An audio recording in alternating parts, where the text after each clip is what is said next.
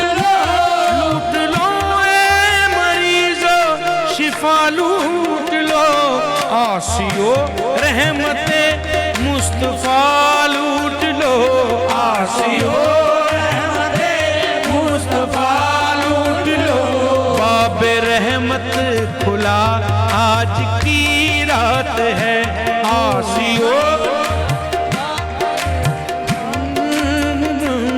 نور پھیلا ہوا آج کی رات ہے مانگ لو چشم تر مانگ لو درد دل اور حسن نظر مانگ لو سبز گنبد کے سائے میں گھر مانگ لو سبز گنبد کے سائے میں گھر مانگ لو مانگنے کا مزہ آج کی رات ہے میرے اللہ مینو معاف کر دے مینو معاف کر دے مینو معاف کر دے مینو معاف کر دے مینو معاف کر دے میرے اللہ مینو معاف کر دے معاف کر کے تو آدم صفی بنایا اے تاج مصر دا یوسف دے سر سجایا اے شکم چ مچھلی دے یونس نو زندہ رکھیا اے تینوں دے دینے نو مجدار چو بچایا اے میرے اللہ مینوں معاف کر دے علی و فاطمہ دے نورین دے صدقے شہید کربلا مولا حسین دے صدقے معاف کر دے تو زہرا دے لال دے صدقے معاف کر دے محمد دی آل دے صدقے مینوں معاف کر دے خدایا واسطہ تینوں تیری خدائی دا خدایا واسطہ احمد دی مصطفی دا خدایا واسطہ حیدر دی مرتضی دا خدایا واسطہ زینب دی بیری دائی دا مینوں معاف کر دے میرے اللہ مینوں معاف کر دے معاف کر دے سکینہ دی پیاس دے صدقے معاف کر دے تو غازی عباس دے صدقے معاف کر دے تو کملی دی چھاندا واسطائی معاف کر دے محمد دے نادا واسطائی میرے اللہ مینوں معاف کر دے شاہ مدینہ شاہ مدینہ طیبہ کے والی سارے نبی تیرے در کے سوالی شاہ مدینہ شاہ مدینہ دم دم علی علی علی علی کر ہر دم علی علی علی علی کر دم دم علی علی علی علی کر ہر دم علی علی علی علی کر نام علی